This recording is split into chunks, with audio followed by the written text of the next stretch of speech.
ఈరోజు ఈ పరిస్థితులు చూస్తా ఉంటే జగన్ ప్రభుత్వం కానీ ఉండే విధానాలు కానీ ఈ నిత్య అవసరాలు అన్ని వస్తువులు కూడా అధిక ధరలు పెరిగిపోయినాయి.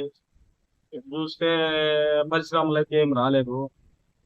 ఈ చదువుకున్న వాళ్ళకి ఉద్యోగాలు లేక చాలా ఇబ్బందులు పడుతున్నారు. స్టూడెంట్స్ కి కానీ చదువుకున్న వాళ్ళకి కానీ విధానాలు లేవు. స్టూడెంట్స్ కూడా కాలేజీలు మంచిగా అంటే మద్రాసు, హైదరాబాదు ఇట్లా పోతున్నారు. పరిపాలన మట్లు అస్తవ్యస్తంగా ఉంది. ముఖ్యంగా డ్యామ్ లో ఉన్నటువంటి నీళ్లన్నీ కూడా ఎండాకాలం వదిలేసి ఈరోజు పంటలు చేతికొచ్చే సమయంలో రైతులను ఇబ్బంది పెట్టి రైతులు పండించుకునే పంటకి నీరు అందక అనేక రకాలుగా ఇబ్బందులు పడుతున్నారు. అదే విధంగా ఈ ప్రభుత్వం వచ్చిన తర్వాత ఎక్కువ మేము ఎస్సీస్తూ మా మీద దాడులు ఎక్కువైపోయినాయి. ఈ సర్వేపల్లి నియోజకవర్గంలో కానీ రాష్ట్రంలో కానీ మొత్తం మీద కూడా మందు కూడా ఆ రోజు మందు ఆపిన తర్వాత నేను మీ దగ్గరికి ఓట్లకు వస్తానని చెప్పినటువంటి జగన్ గారు ఈ రోజు మందుని 70 రూపాయలు ఉన్న మందుని 200కి చేసినాడు.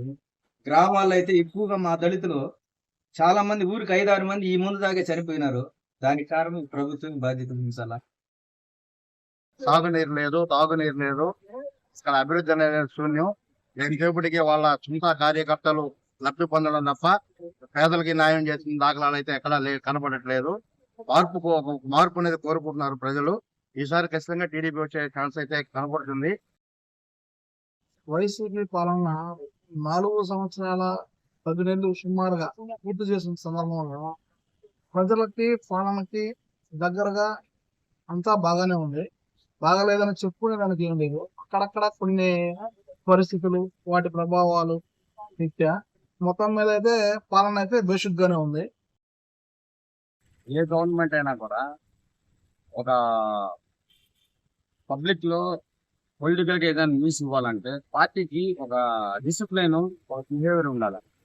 పైకి దొరికితే 5 ఏళ్లలో ఏం చేశారు, 5 ఏళ్ల తర్వాత మేమేం చేసాము అని మంచి విషయాలు చెప్పుకోవాలి. పదవులు కానీ మనుషులు కానీ ఏ ప్రజాస్వామ్యంలో ఎవరు శాశ్వతం కాదు. ప్రజల హృదయాలు గెలుచుకోవాలంటే వాళ్ళు చేసిన మంచి పనులు 4 చెప్పి తర్వాత వాళ్ళు ఓటు అనే దానికి ముందుకు రావాలి. మాకు తెలుగుదేశం కానీ వస్తే మాకు మంచిదయ్యా. అప్పుడు సాంచి మమ్మల్ని బతికిచ్చాడయ్యా. ఆయన మహానుభావుడు.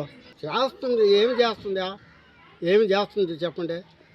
ఇది కానీ ఈ సంవత్సరం కానీ ఉంటే ఇంకా అమ్ముకొని పోవాల్సిందే భూములన్నీ. నేనేం వైసీపీనయ్యా. నీ వైసీపీ అయినా మాకు ఏం సుఖం తరలేదు. కానీ ఈ 5 ఏళ్ళలో మాకు ఏం చేసినట్టు మా గ్రామంలో ఏ పని సాధన చేయాలా, మేము ఏం చేయాలా. రాబోయే పార్టీగా మారితే మాకు చేస్తుంది. తెలుగుదేశం బాగా చేసేటట్టుంది. ఇది దండగేనయ్యా. వైసీపీ ఓట్లు వేసి కూడా సుఖం అయిపోయింది. సుఖమే లేదు నాకు. అర్థమైందా రాజా?